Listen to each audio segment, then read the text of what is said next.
Okay, so our article starts by saying what's happening. It's a listening article today. It says, Patricia finds Brendan looking at his computer.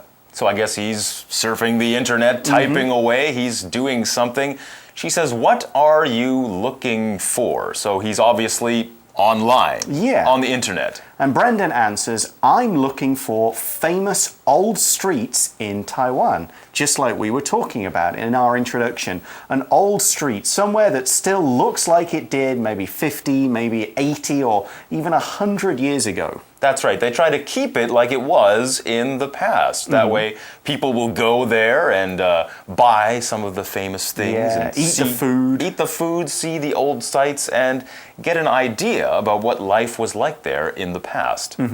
Patricia then says, are you planning our next trip? Okay, they're going to plan the trip. Plan is spelled P-L-A-N, plan, and as a verb, it means to think carefully about something you want to do and decide how and when you will do it. It can also be a noun. Yes, this is the plan. This is the plan, or let's make a plan. In this case, it's a verb. We could also say, Beverly is planning her trip to Beijing this October.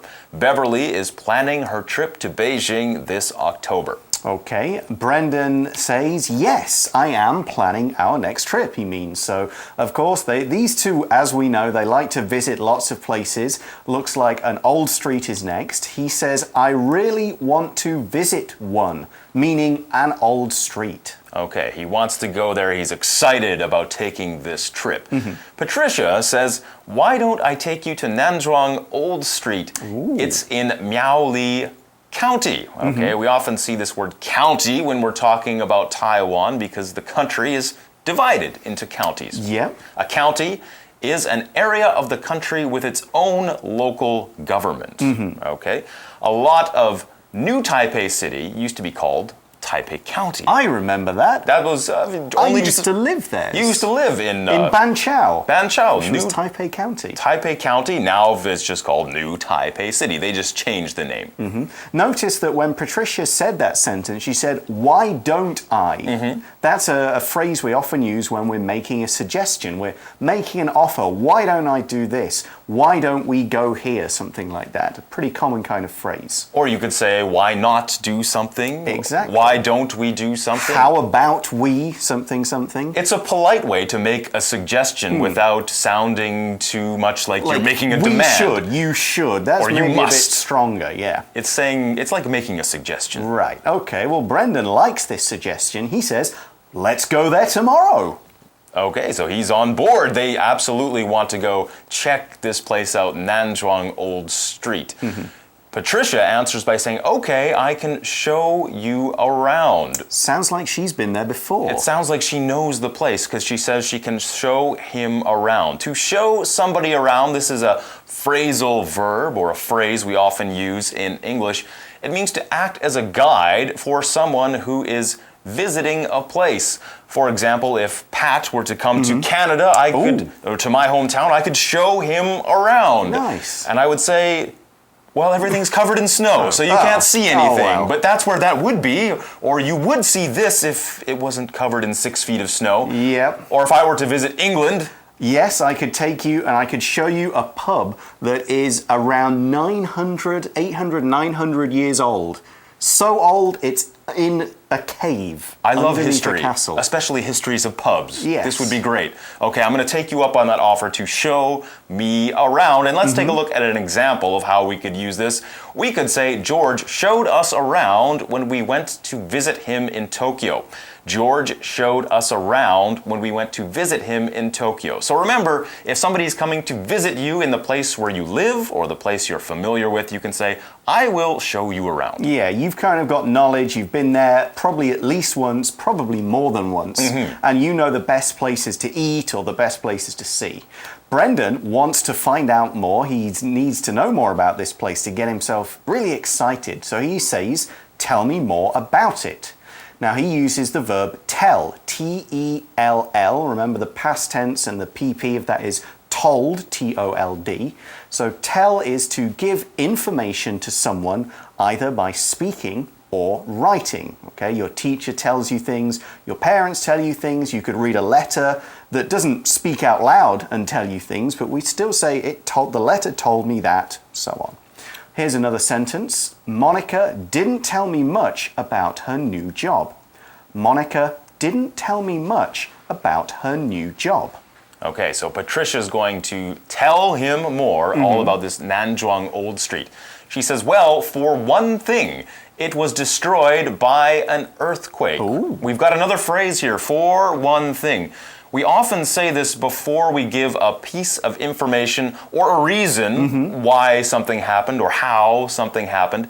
It also lets people know there are more facts or reasons to come. So you're saying first, and then you'll add another one and keep going in sort of a list of different things. So she says, for one thing, then we know she's going to say other stuff about it. For example, we could say, I didn't like the movie. For one thing, the acting was bad. And then we know you're going to say something else. Something else was bad and something else was bad. You would then say for another thing. Yes. And so on and so on.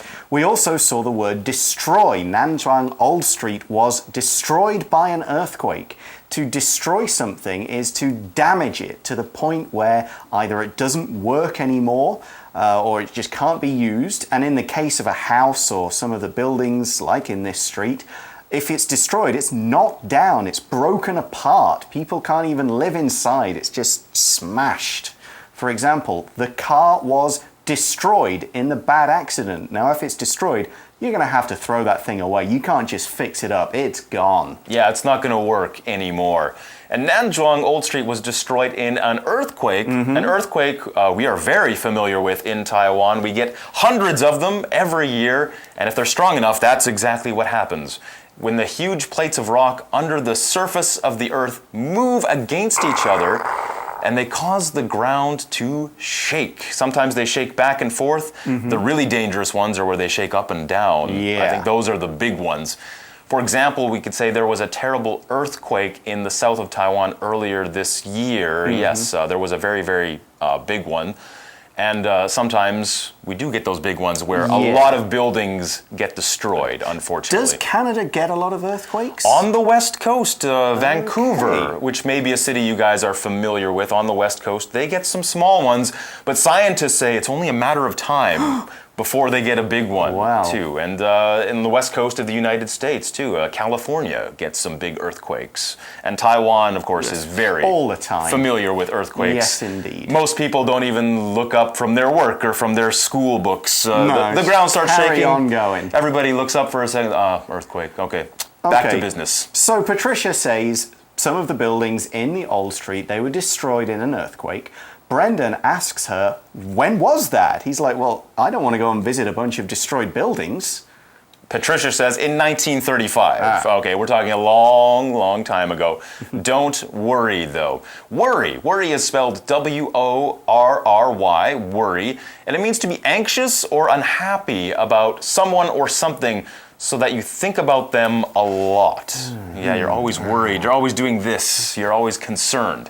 For example, we could say, be careful. Don't make me worry about you. Be careful. Don't make me worry about you. Maybe you hear that from your parents sometimes. True. So why shouldn't Brendan worry? Well, Patricia explains many houses were rebuilt in the old Japanese style. Okay, to rebuild something just means to build it again, usually because it's been knocked down or damaged or destroyed. For example, you could rebuild a sandcastle higher up the beach after the sea comes and knocks your first one down. And she goes on to explain more about these houses. It says they are made of wood. Be made of, that's another phrase.